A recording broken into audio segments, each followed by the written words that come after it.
Tampaknya memang semboyan dari Stop the War and Violence dari Miss Grand International itu nggak berjalan baik di Indonesia, Wak. Akhirnya drama baru tuh muncul lagi setelah kemenangan.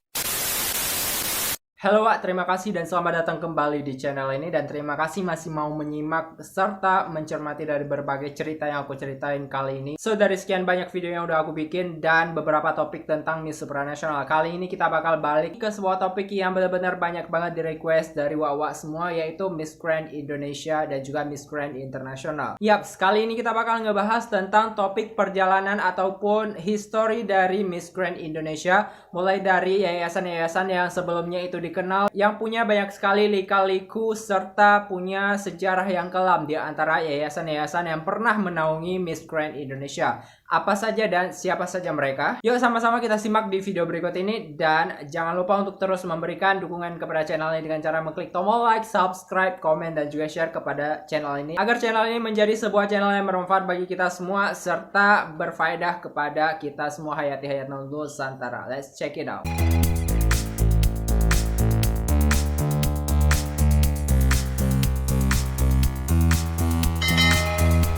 Sebenarnya Wak, berbicara masalah perjalanan dari Miss Grand Indonesia itu benar-benar kayak berlika-liku, kayak naik turun gunung gitu Wak. Ternyata Indonesia cukup awal bergabung di antara Miss Grand International, dimana pada tahun 2013 pertama kali Miss Grand diadakan di Bangkok. Maka pada tahun tersebut tuh Indonesia sudah mengambil lisensi dan juga menjadi bagian dari partisipan Miss Grand International yang kala itu tuh dipegang oleh Yayasan Putri Indonesia Wak. Jadi kasarnya bisa dibilang bahwa Yayasan Putri Indonesia lah yang pertama kali mengambil dari lisensi Miss Grand International untuk Indonesia Wak, pada kala itu dengan mengirimkan seorang wakil bernama Novia Indriani Mamuaja yang merupakan short runner up dari Putri Indonesia tahun 2012-2013 kala itu. Pada historinya pertama kali join di tahun 2013 itu Indonesia belum mendapatkan placement terbaik di kala itu Wak, dan akhirnya karena tidak mendapatkan placement di top 10 ataupun top 25 kala itu, pihak dari Miss Grand International tidak lagi memperpanjang kontrak selama 2 tahun dengan Yayasan Putri Indonesia saat itu. Nah, dilelanglah itu yayasan ataupun lisensi ke yayasan yang lain. Akhirnya pada tahun 2014, karena memang Yayasan Putri Indonesia tidak lagi memperpanjang kontrak dengan pihak Miss Grand International, maka pada kala itu datanglah Opa Johni melalui Eljon Pageant dengan mengirimkan seorang wakil bernama Marjeni Winarti dan merupakan Miss Earth Indonesia Air dan dikirimkan ke ajang Miss Grand International pada tahun 2014. Pada saat kompetisi di tahun 2014, ternyata Papa Nawat itu menerima Indonesia dengan sangat baik dan akhirnya Marjeni mendapatkan sebuah penghargaan di mana dia masuk ke dalam top 10 dan juga mendapatkan Best Evening Gown di malam final pada saat pergelaran dari MGI tahun 2014 di saat itu.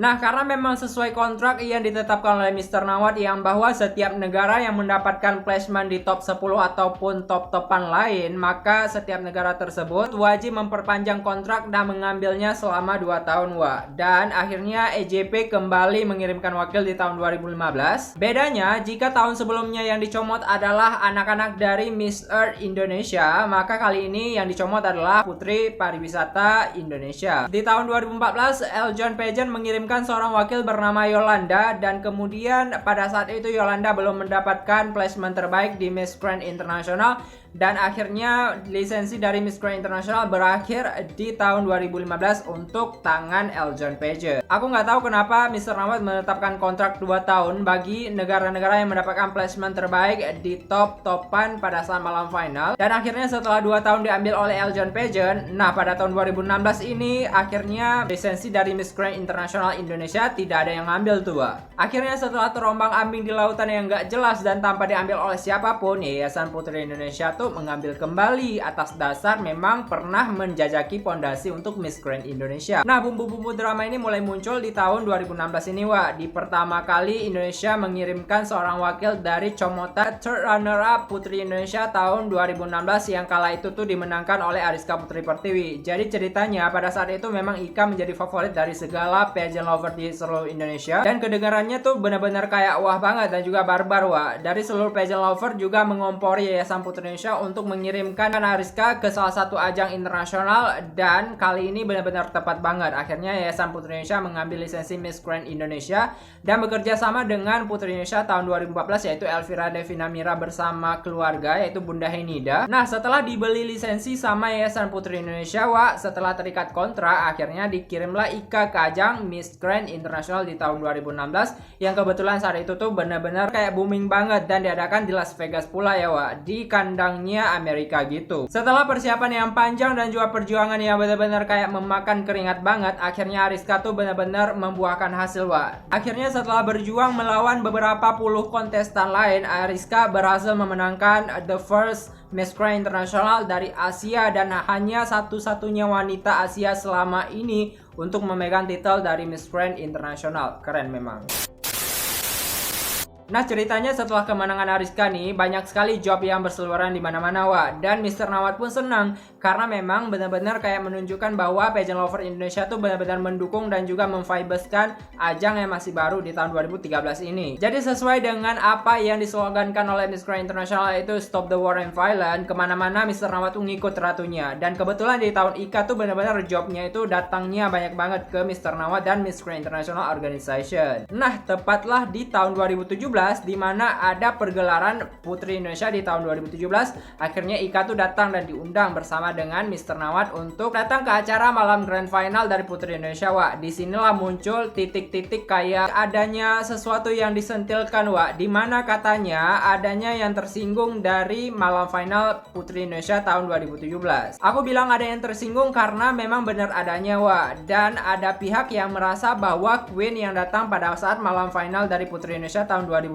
itu benar-benar kayak enggak diberlakukan sama sekali dengan adil pada saat itu. Dan banyak juga kejadian-kejadian yang di luar ekspektasi dari pageant lover Indonesia, di mana mereka tuh benar-benar kayak punya insting yang berbeda untuk menganggap Queen mereka yang udah berjuang akan tetapi tidak dihargai di Yayasan Putri Indonesia, gitu ceritanya. Konflik yang benar-benar puncaknya banget ketika Dea Gusti Rizkita yang kebetulan saat itu menjabat sebagai juara 4 di Putri Indonesia akhirnya di crowning di belakang panggung, dan tidak di crowning bersama dengan putri-putri lainnya di atas panggung. Jadi inilah yang memuncul dari kemarahan Mr. Nawat sendiri dan memutuskan untuk tidak memperpanjang kontrak lagi dengan Yayasan Putri Indonesia. Kabarnya seperti itu.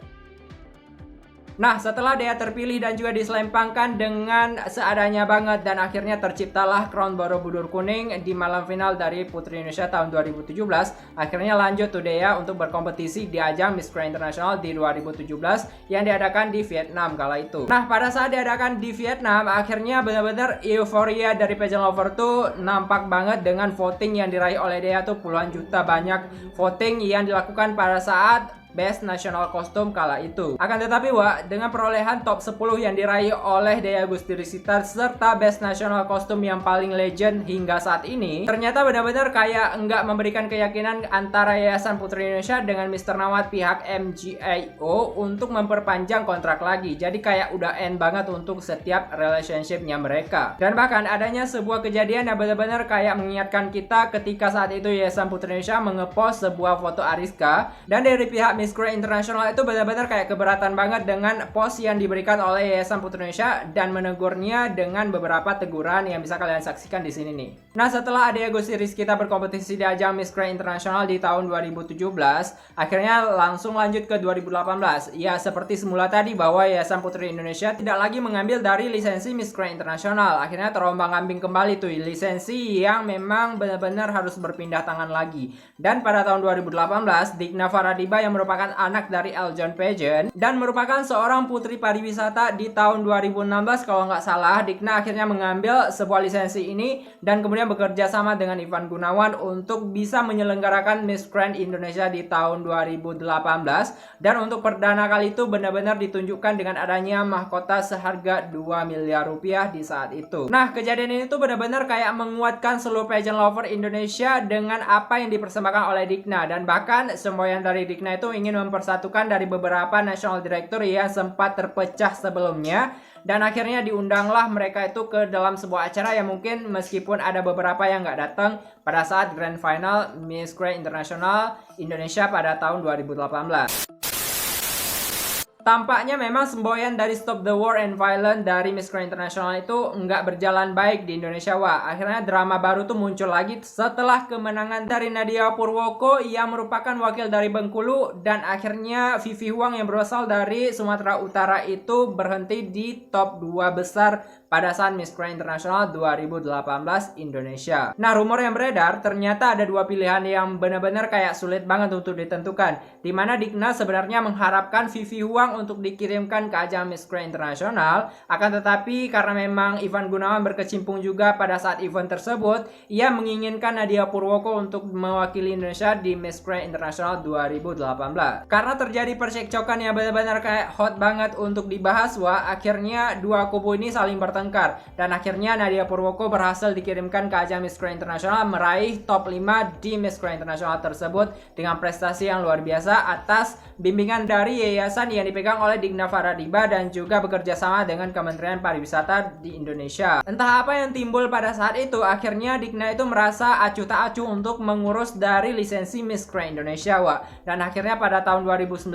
yang mulanya Miss Grand Indonesia itu disiarkan di SCTV, tiba-tiba berubah haluan ke salah satu stasiun televisi dengan kemasannya mungkin enggak terlalu famous di bagian pageant, wah. Dan akhirnya pada tahun 2019 Charlene Jones dipilih untuk mewakili Indonesia di ajang Miss Grand Indonesia yang akan dikirimkan ke Venezuela pada tahun 2019 untuk berkompetisi. Nah, pada saat kompetisi di 2019 kebetulan Charlene ini merupakan salah satu wakil yang benar-benar kayak terzolimi banget, wah, dengan persiapan yang seadanya banget dan dikasih dengan beberapa konsep yang sangat membingungkan sekali untuk di tahun 2019. Bisa dibilang Charlene merupakan salah satu wakil yang benar-benar kayak terkejut banget di malam finalnya udah terpilih, dan beberapa saat setelah itu dia langsung dikirimkan ke ajang internasional dan bahkan diadakan di kandang Latinas, wah. Kalau menurut pandangan aku sendiri dan juga seluruh pageant lover, cukup baik hatinya Mr. Nawat memberikan banyak sekali peluang kepada Charlene untuk memunculkan dirinya selaku wakil dari Indonesia yang memiliki histori dan sejarah yang sangat-sangat baik di Miss Grand International sebelumnya. Nah, setelah berjuang dengan maksimal, akhirnya Charlene tidak mendapatkan placement terbaik di Miss Grand International di 2019,